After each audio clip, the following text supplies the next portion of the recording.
Hello, everyone. This is your host, Diedrich Davis. Coming up next is a new episode of Black Nerds Matter. On this show, we get real experiences, thoughts, and advice from different black professionals in the world of STEM. Stay tuned at WMNF Radio for more. Come for the science, stay for the nerds. Hello, everyone. Welcome to the 5th episode of Black Nerds Matter. I'm your host, Diedrich Davis. Today, we're joined by Dr. Raven, the Science Maven Baxter. She's a scientific communicator, University of Buffalo alumna, Forbes 40 Under 40, and a Woman of Distinction Award winner. Hey, Raven, how you doing? Doing great. Thank you for the intro. Of course. How's it feel to be our very first guest with a PhD? Oh, shoot. That's crazy. It's funny because sometimes I forget I even have a PhD, but I'm honored. Like, thank you so much for thinking of me. And I can't wait to see what you have up your sleeve for this episode. No, I'm really happy you're here. I mean, we're moving up. We got PhD people now. We're getting it together now. I'm really just happy to see everything come together. So it's awesome. Yeah. So I have a few questions for you. I'm hoping you're happy to answer some. Of But course. can you share your journey into science communication and how you discovered your passion for making science accessible to a broader audience? Yeah. So my journey into SciComm was sort of accidental, but definitely purpose driven. I would say that I started out as a very traditional scientist, got a bachelor's and master's in bio and ended up focusing on molecular biology, and then took a role right out of grad school in a drug discovery lab. And it was a really great job. I just found that I was not feeling included in that space. And no matter what I did or how hard I tried to be perceived as a team player, I simply wasn't given opportunities to really be and feel a part of the team. And so I just had to sit with that and be like, well, what is all of this for? I don't want to spend the rest of my life like feeling this way. It's a horrible way to start your career and like even just exist in the world, because feeling a sense of belonging is a basic human need. Like that is innately what we all desire. I left that like corporate biotech research lab space and pivoted into education. And when I realized that education was more so about like formal education, and when I saw how that worked internally, I realized that the systems and the structures that exist in like, K-12 and even higher ed really can be harmful, right? And I didn't necessarily want to be a part of that. I wanted to influence science from the outside, and while still serving as an inspiration for people who are in STEM, but really trying to bridge a gap between people who aren't in STEM and the STEM field itself. And that is how I learned about science communication. I ended up doing a PhD studying science communication. I was fascinated by it. Believe it or not, like science communication itself, the field is only about 50 years old. So there's a Wow. lot of like theory, and there's a lot of, I guess, knowledge building that still needs to be done um in developing this as like a field. That is how I got into science communication. That's so you were talking about things being harmful through K through 12 education. You said a little further on from that. What kind of harmful things are you speaking of? Because I'm not sure if all of our listeners can understand from a scientific perspective how those things can be hurtful to somebody's career path and their trajectory. Yeah, I mean, some of the things that you might hear, ring true in this situation as well, as low pay for teachers, or really high teacher to student ratios. Some teachers have like 30 or even 35 students in one classroom, and they all have really unique needs. And it's a very formative time in students' lives, and a lot of students don't get the time that they deserve for that personalized education because the teachers are already spread thin. And administration within K 12 are just simply enforcers of structures that perpetuate these issues, right? Everybody is just trying to do their job and make sure that everybody is following the rules, but the rules don't benefit everybody. I think that the entire US K 12 system needs a total overhaul, makeover. I think that there certainly needs to be a fresh breath of life. And that's is why sometimes you see me maybe on my platforms. I'm joking, but I'm also like not joking that I want to be the US Secretary of Education one day because I do feel like it's going to take somebody who has seen that system and envisions something better to really push for a change. And then also, the inequities in K-12, the districts and even the schools themselves vary greatly, and people coming from one neighborhood might be getting a vastly better education than someone coming from a different neighborhood, even if those neighborhoods are just 10 miles apart.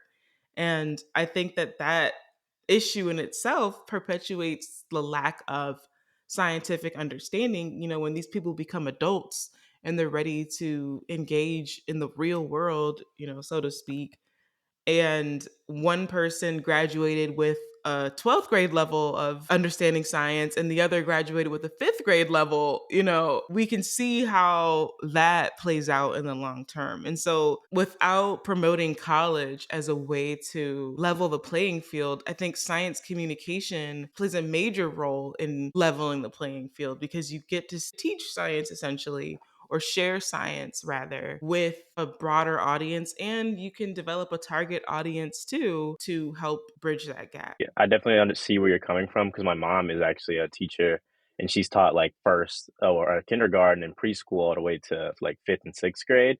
And has just told me, and through the different places we've moved to living in Texas versus Pennsylvania and Florida, she's told me just how different the teaching is, like curriculum and all that is in all these different places. And now they have all these standardized testing. I have to standardize test kindergartners, and I'm spread too thin. And she's very much wants to leave the job she's at now, but doesn't want to leave the kids. And it's like this whole thing because the kids can be more, they can be more rowdy when they're getting less attention because she doesn't have help in the class. And it's a domino effect. One thing, you have one less thing, then you have one less thing, and then it leads to something else. And then things just stop working all together like they should.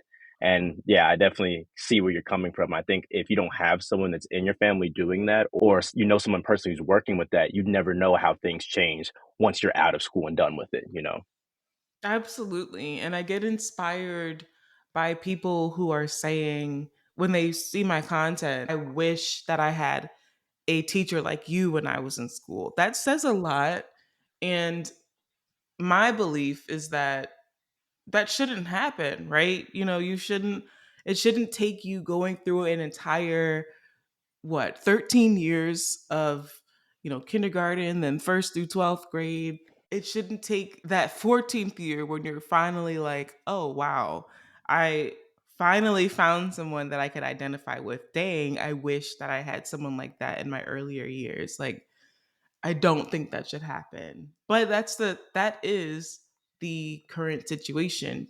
People who are in science and are public facing, in my opinion, bear a responsibility to make sure that everyone can be a part of the scientific conversation. Absolutely. I think it's really, I'm really glad you highlighted that point that it's a lot of our responsibility and people who are doing science to try to communicate that and make sure people are understanding what's going on and try to do our best to make education the best it can be for everyone, not just people who have access to more resources and the best schools and all these other things. So I definitely love hearing that sentiment. So I remember us speaking briefly about people in wiki forums arguing over your scientist status. What are some of the biggest challenges you face in your career as a science communicator, and have you overcome them? These can be personal, professional, whatever you'd like to share with us. Yeah, this came to my attention because I looked at my Wikipedia page and I noticed that there was some incorrect information on there.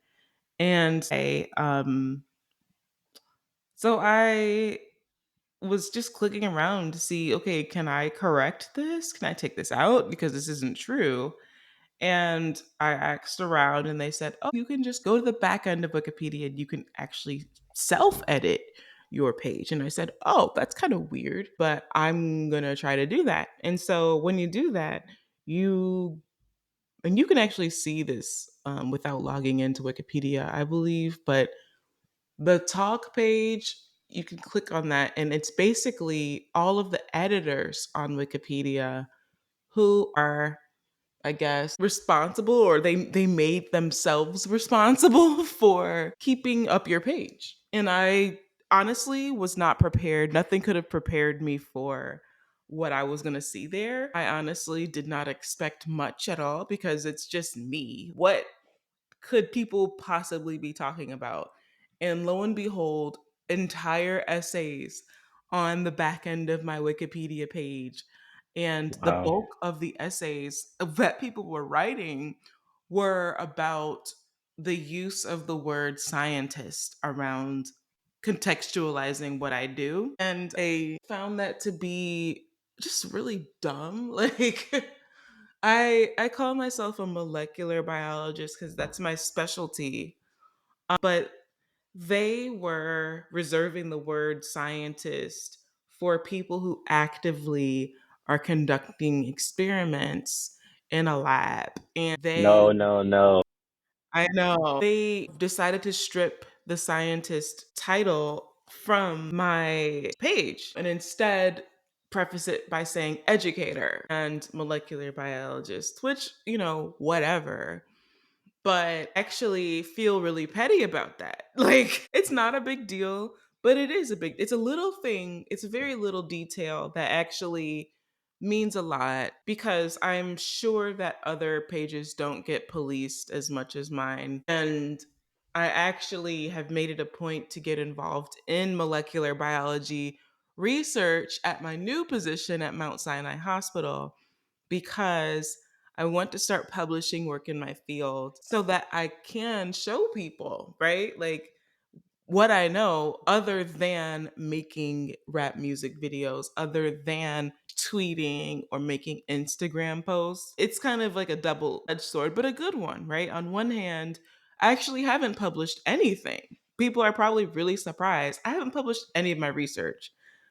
To me, that's a problem. And then, two, I have 2 degrees in molecular bio and haven't published any molecular bio research. So, aside from my dissertation in science communication, there aren't like scholarly things that people can read to validate my title as scientist, other than at one point that was my actual job title. So stay tuned, y'all, for my publication. And I mean, I say all that to say, my haters are my biggest motivators because, in my opinion, haters are some of the people on this planet who can best point out, and you could take it whatever they say with a grain of salt. But if you have tough skin like me, you see your haters as people who are the best people who can point out your flaws. And they are the people who are going to find those little holes to poke through and validate who you are. And if you can develop a healthy relationship with that, I think it's a very powerful tool for self improvement and to challenge yourself. I think a lot of what I do as a science communicator, the metrics that measure like my success are largely like intangible.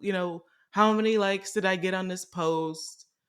How many followers do I have? What are people commenting? But the metric for an academic is publications. So I can't disregard that. And I think it is fair criticism for someone to say, well, she, hasn't done like formal research. I get that. So haters gonna hate, but I'm still that girl. So, like, I'm not gonna give people too much to hate about for too much longer. If they do hate, like, I got fans. Like, they're also my fans. So yeah, that's all I gotta say. Hey, we're fans of you here at Black Nerds Matter for sure. I like you're pretty. You're like, hey, I got something for y'all. Y'all say I don't got this, I'll show y'all. I'm gonna show y'all Boom. what I got. I'm gonna get it out here, and y'all gonna see who don't got a publication now. No, I understand. Period. No, you already know, Diedrich, the day that I finally publish, it's gonna be everywhere. I want everybody to read it. It's gonna be I'll some put it on my fire wall. work. I'll put it on my wall for sure. Thank you. So between rapping, speaking at conferences, producing your own media such as podcasting, and answering everyone's Zoom calls when they have career questions, look, pointing at myself because I'm asking those questions all the time. How do you find time for yourself and to hang out with your dog and just be you, be Raven after hours? Gosh, well, I mean, first I'll say I take great reward in doing all of those things. And someone said something, I think it might have been Ron, my boyfriend, who said like your life, your passion is your life work. And it doesn't feel like work because it is your life. Like it is your purpose.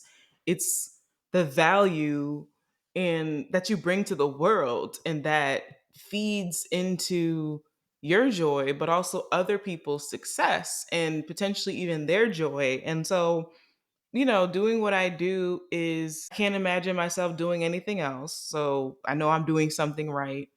And then when I'm not directly involved in science communication, love just sitting out in the sun. I love going to the beach. I like gardening. I sound very domestic. I promise you, like I ain't that girl, but I guess I might be that girl. I need to like reassess who I am maybe, but like take joy in the simple things. I really, really do. That's awesome. I've been reading a lot of Buddhist literature, and it talks mostly about kind of giving. Giving is to receive, and I think about it a lot when I think of Christmas and how getting stuff. I don't care as much about that, but I care about seeing how my family and people I care about react. Oh, you got me this thing I've been looking for so long, and I can understand when it comes to science and helping people, even mentoring, like you do with all the people you help, including me, that you seeing them do something with what they're doing can make you happy because you're like, wow, I made a difference in their life and they're able to be happier. And it's like, you can never, one thing I learned is you can never take love from someone. You can only give it because you put more in the world. It's like an infinite thing that you can give out. Ooh, yeah, 100%. I agree. And I love like what question for you. How do you read about Buddhism? Like is there a certain way to go about exploring that? Yes, so I'm a newly Buddhist follower and all that. Woo woo, we're doing that now. I've got my little brother into it, been visiting a temple in Florida, something I've really been interested in. And I literally just bought a book online at Thrift Books and was like, okay, Intro to Buddhism. Been reading that for a few months now and putting those daily practices in, just trying to be mindful and always kind and making sure that I do everything with kindness in order. And it's honestly helped me out so much in my life. It made me feel like I'm making a difference because I never feel like I'm taking anyone's time. And with certain small things that happen now, I don't become upset at them anymore. I'm just like, okay, it's fine. And I'm thinking about yesterday, my brother ate all my popcorn. I didn't even get to try it. And I was just like, it's fine. Like, if he was hungry, he can have it. He probably needed it more than me in that moment. Versus before, I probably would have ripped his head off for it. So, Devin, you're listening to this. I love you, man. It's okay. It's okay.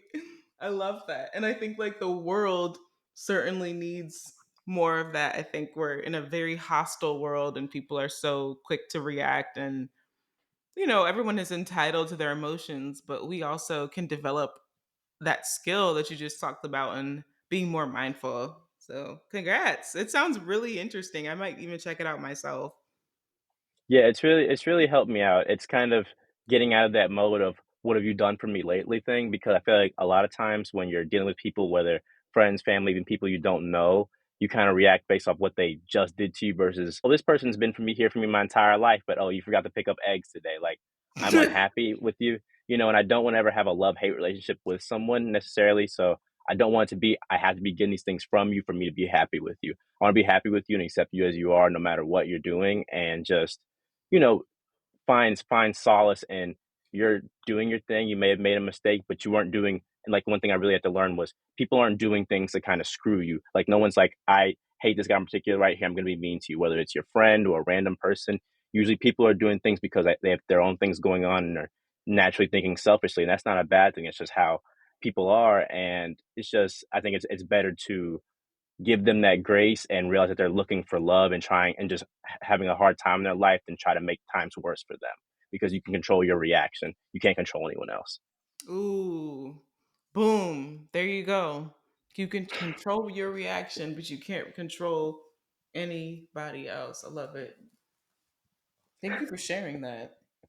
No, of course. I feel like I'm getting interviewed on my own show. Let me get back to the questions, okay? Okay, so how do you think representation in STEM fields influence young people, particularly those from underrepresented communities? And what role do you think media and platforms like yours play in this? Well, I actually made a YouTube video about this yesterday. It's my first one that I made in like a really long time because I get a lot of people reaching out to me saying that I'm an inspiration. And an inspiration in many regards, but a lot of parents reaching out to me saying I'm an inspiration for their kid to get into STEM, which I think is really monumental. And also, let me just talk about the other ways that people have expressed that to me because I think it all comes together. I've had parents reach out to me about their kids. I've had other people who are professionals in STEM reaching out and saying that I'm an inspiration to them.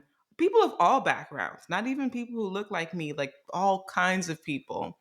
And that is all important because what I think I represent is authenticity. And it's hard for me to even gauge what I represent, like from my own perspective. But, what I hope to provide people is lens through which you can imagine STEM as a place for you to be your unapologetic self. Um, and I kind of came out swinging when I was in grad school because when I was in grad school, I worked as an assistant professor at a university.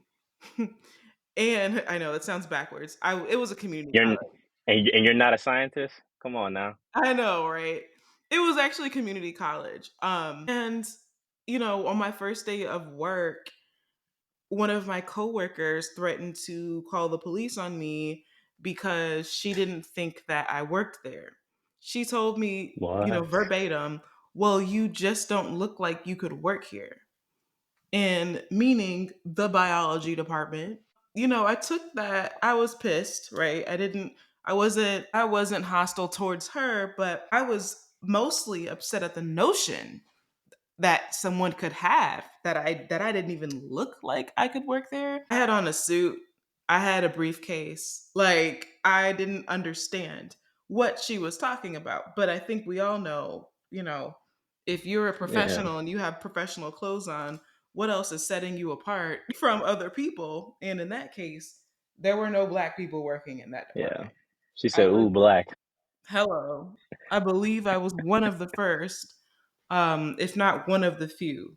So I made a music video. I sat with that, and I don't want to call myself a poet because I don't be writing poems, but lyricist, really. I'm a lyricist, and the way that I process things, is I create lyrics in my head. And I've been making beats since I was in high school. And what ended up happening was I was so pissed with this woman that I made an entire song, like basically a proclamation of my presence in STEM. It was called Big Ol' Geeks.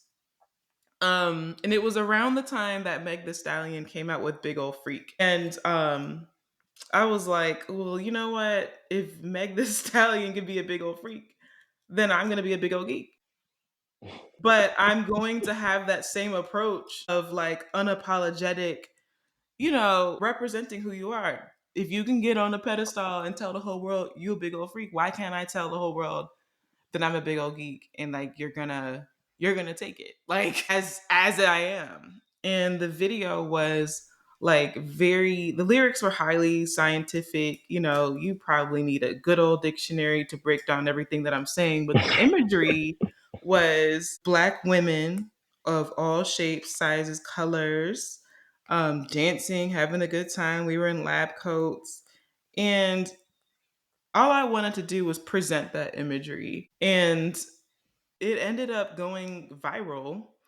And because people had never seen anything like that before, this was before Black women had presence on social media as scientists. This was before any of the Black and X happened. This was 2019, I believe. So, like, I believe that it's going to be hard for us to advocate for people to get into to STEM and into to science without us being real and honest about who we are and what the state of the field is. It almost feels like a disservice, for me to look at a young black child and be like, you should get into STEM, knowing damn well these people damn near chase me out the field. You know what I mean? So I have to do everything I need to do so that when I do see young black children, I can actually feel confident about their experience, their future experience in STEM. And I, encourage other people to get a platform. And since we are underrepresented, we do have to be loud and proud about who we are so that there's no confusion. When you see a black person coming into your workplace, into your laboratory, that you know exactly what they're bringing to the table. And you're going to value that as a welcome part of the science community. I think that's awesome, and I remember seeing you for the first time, the Black and Marine Science Week and all of that, and just seeing, like, have you having the stage presence and all those other things. I've never seen black science communicators, I think, ever other than Neil deGrasse Tyson. So it's nice Yikes. seeing someone else, especially like a black woman.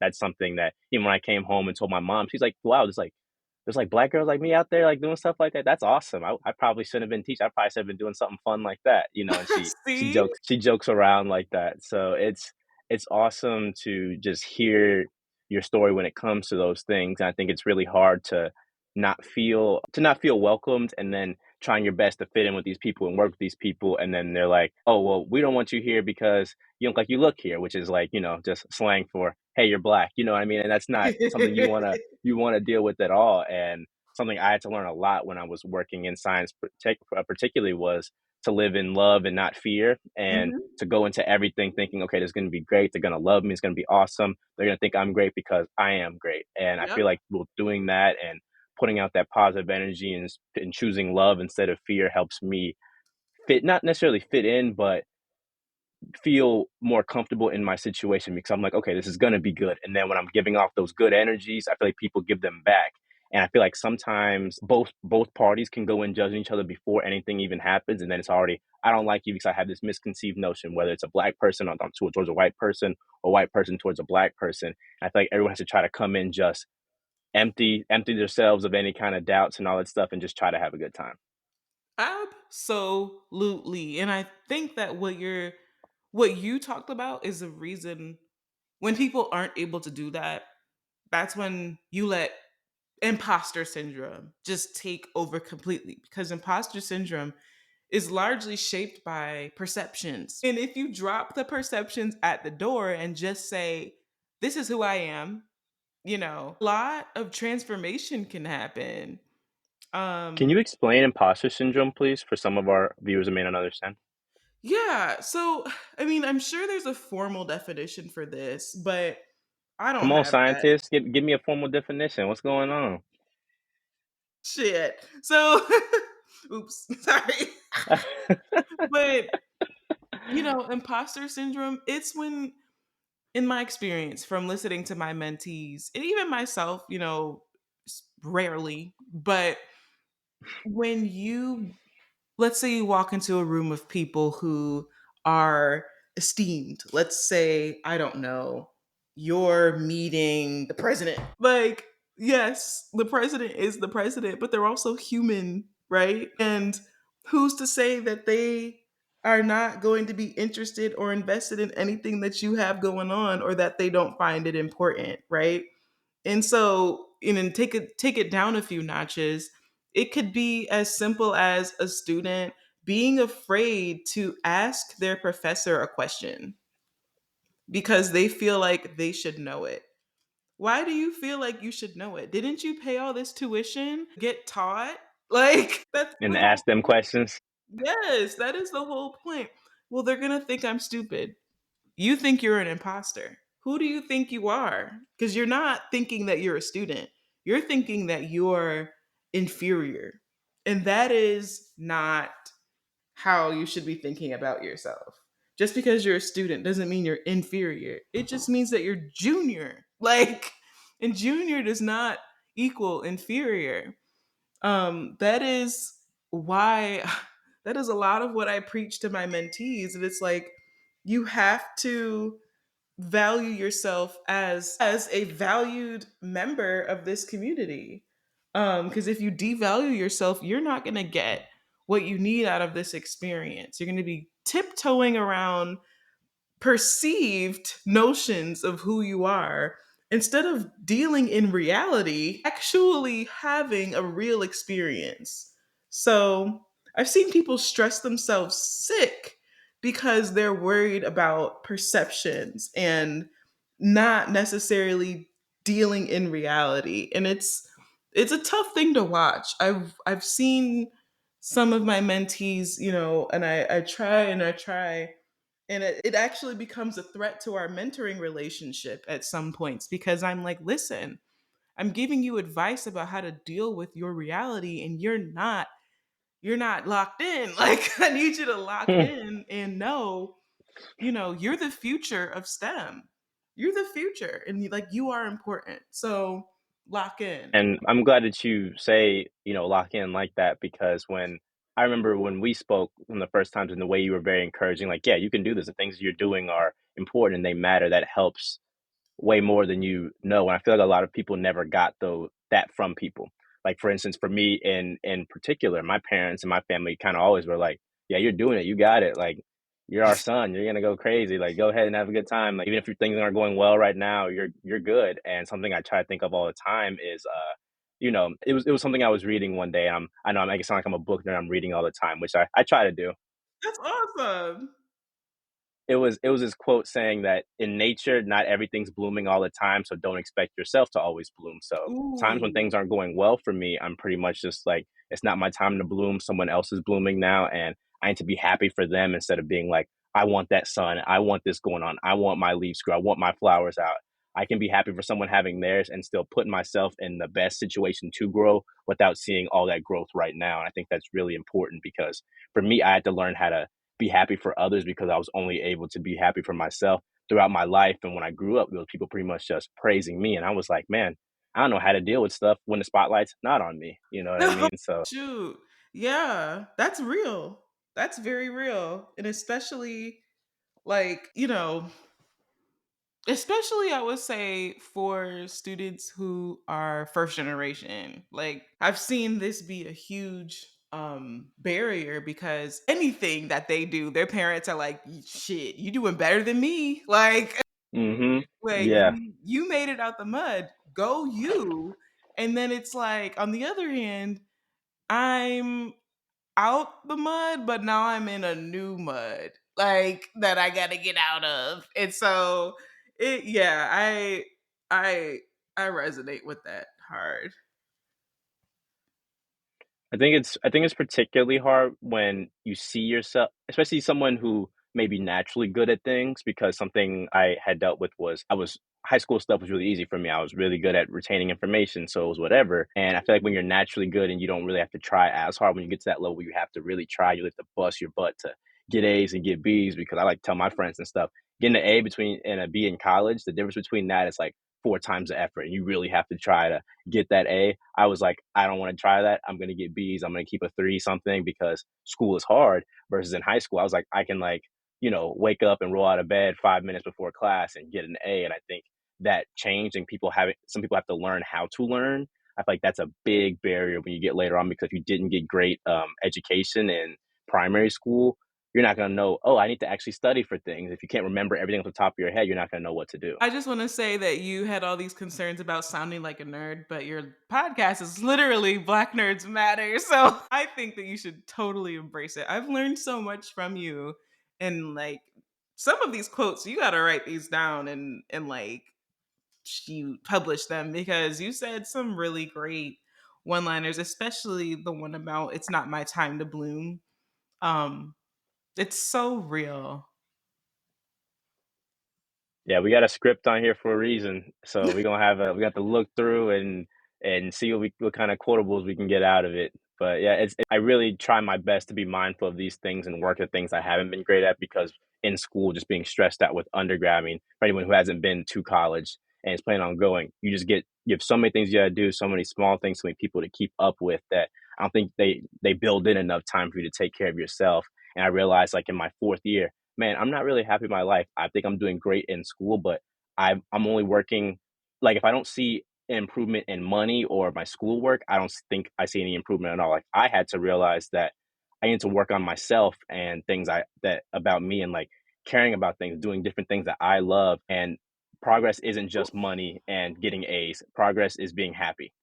And I was just trying my best to do that. I feel like that's something that you have to learn just in life. So I have another question. With rapid advancements in technology and changes in how we consume information, where do you see the future of science communication going, and how are you adapting to these changes in your media? Misinformation is a B word. Like, I am very concerned about the rapid developments in how people are able to generate information, and information being like pictures, videos, like generate false information, things that aren't necessarily even true or representative of reality, but are enticing and engaging and sensational, and people listen to that, they're attracted to that. And I think that we have a huge challenge set before us in that I don't feel like we have enough science communicators to fight this fight. And I honestly was very disappointed when Elon bought Twitter. I felt really upset when I saw a mass exodus of scientists from the Twitter platform. Most of them moved to Blue Sky or Mastodon. And so now we have this void on Twitter. We used to have a really robust and active science Twitter community. Twitter is like the world's town square, if you will. And if we are missing, and if misinformation is proliferating on that platform, but we're missing the people who are equipped to combat it, it's really a recipe for disaster. And so I think now we're really at a nexus point for science communication where we're going to look back on these days and potentially be really regretful that we didn't do everything that we could to correct the course. On the other hand, I to speak to that point, I am really happy with the uprising of Black science communicators specifically, and people who don't have traditional backgrounds. I've really enjoyed watching us develop our own platforms individually. And I honestly would love to see more collaboration between us all so that we can make sure that Black people are a part of these rapid advancements in developments and knowledge. We're already behind, and I don't think we can afford as a community to be behind anymore because no one's going to come save Absolutely. us. No one's going to come save us but us. And that's fine, but we got to do it. So, how do you feel about the advancement of AI and things like ChatGPT? And does that ever work into things that you do, or is it something you're very against? Because that's there's two different sides I usually hear from people about this. I think I really like ChatGPT, but I'm able to use it responsibly because I feel that my degrees gave me a lot of training in scientific reasoning and like research. So I'm able to question and inquire about things that I see, and I don't just take everything as fact. That's the whole point of the scientific method, really. So, really like AI. I think it's a form of reparations for me in a way because it's able to do some things that I would otherwise have to outsource and like pay money that I do not have, that my mama don't got, that my daddy don't got, that ain't nobody got. And it's able to help me speed or streamline my process as a science communicator. But I do have serious concerns around people who don't use it responsibly, or people who just simply don't have the literacy training to digest things properly or even question the things that AI is able to produce. And I, of course, worry about the people who lack the moral backing to use it responsibly. So, I mean, I lean toward liking AI, but that is with the extreme caution. Okay. So it's like I like to think of it as like you like it's like seeing a lion at the zoo or whatever. You like looking at it, but you don't want to be in there with that lion. Like you like it in certain Pretty situations. much. Yeah, yeah. Certain spurts, but you don't want it all the time. Like some bad Exactly. stuff can happen from Yeah, that zoo glass gonna need to be real thick. it. No cracks. So our last question for you today is: what advice would you give to young people or aspiring science communicators like myself who want to make a difference in the field and ultimately the world? Gosh, I would see it as a public duty, a public service. And I think that science communicators, you know, shoot. In my head, science communication is like another branch of like what helps our country run the way it should, right? It's not, of course, an official branch, although I think it should be, but it's very important, is what I'm trying to say. And knowledge is power. We've been saying that for centuries. Knowledge is power. And when you don't have the correct knowledge, then you don't have the correct powers. Like, and if you don't have any knowledge, then you don't have any powers at all. And so I think our job as science communicators is to help, oh God, I hate using this word, empower. Yikes.